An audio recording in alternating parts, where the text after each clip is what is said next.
First, our four people, I'm introducing Ken Cook.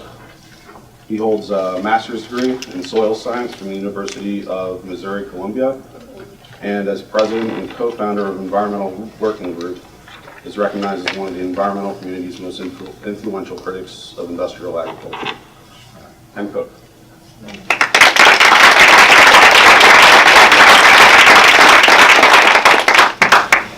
Garrett, thank you. Now let me just very quickly get this up.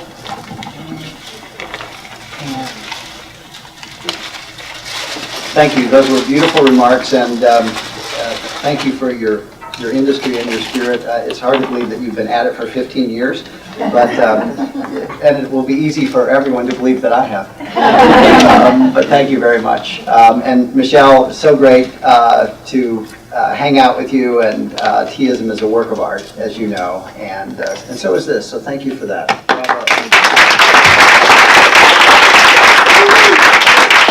So I'm going to tell you, this was Michelle's suggestion, to tell chefs things they really know, so I'm only going to tell you 4 things that you really need to know, but I think they're off the beaten path a little bit, at least I hope some of them are.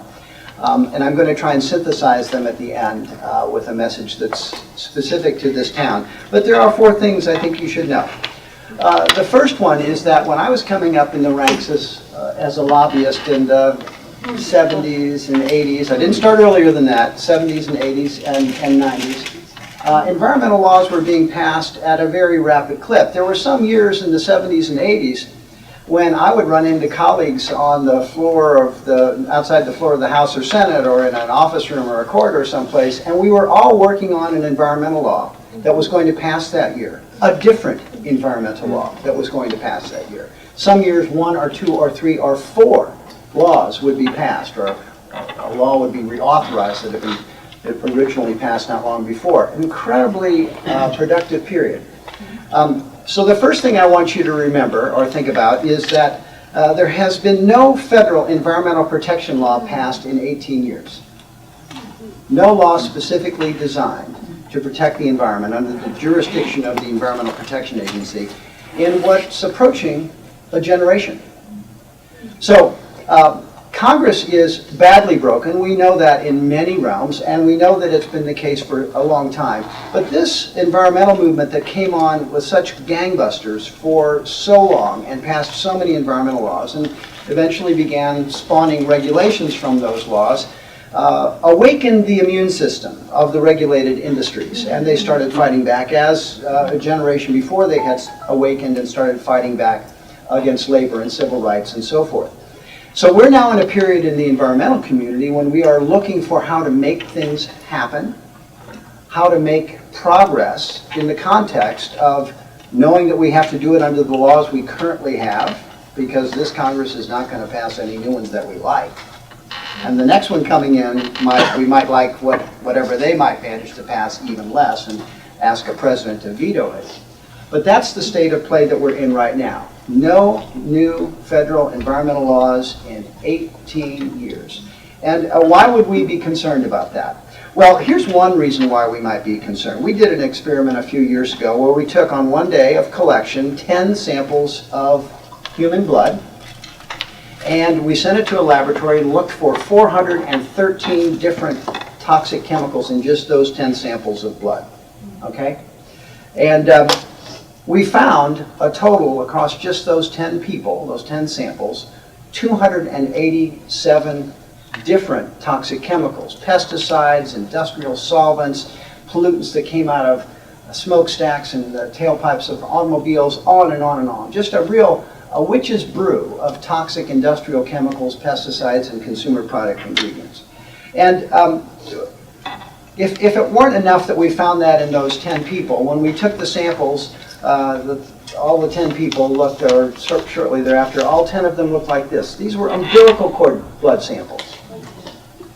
These were samples of umbilical cord blood, human umbilical cord blood, that we sent to a laboratory, looked for 400 plus chemicals, and found 287. And that's when we spent $10,000 almost 10 years ago per sample. If we spent just that amount of money or more today, how many chemicals would we find in babies before they came into the world, your guess is as good as mine. I think we could easily hit 750, 850, or 1,000. In some cases at trace levels. But the point is, there's an exposure happening that's very constant of environmental contamination. A lot of these exposures come through the route of food. And so the steps we take to make sure that our food is grown in ways that are pure and safe is one of the main ways we can knock down this exposure. These babies in the womb get it, of course, from whatever their mother's been exposed to in eating and drinking and breathing. But once we understand that this is happening and understand that so far Congress has not done enough to protect us, we know the importance of what you all do in this room with our food system, making sure the food is as pure as you can possibly make it when you serve it to your customers. The third thing I want you to remember, this was a cover of Time magazine not too long ago. Forget organic, eat local. Right? Organics so yesterday. Now we're all about the local food. Well, here's the thing that we really should be about. It's not organic versus local. It's bad food versus good food. It's junk food versus quality food. And when we have 9,000 or so farmers markets, that's fantastic, right? What an incredible breakthrough that local food is reaching more and more people directly, and they're experiencing it, like Fresh Farm.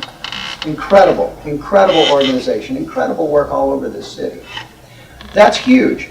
But the big problem we're facing is not whether that food in those markets is local or organic.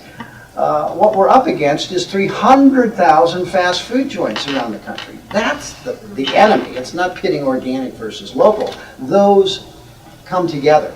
We might have our family feuds, but we're all trying to bring food closer to people, shorter food chains, make it more productive, and make it more affordable at the same time. These are big challenges, but I would offer to you that that dichotomy is false. Now, we also know, a related point, that organic food sales have exploded. When I started working in this field decades ago, we didn't have an example to point to of an alternative food system.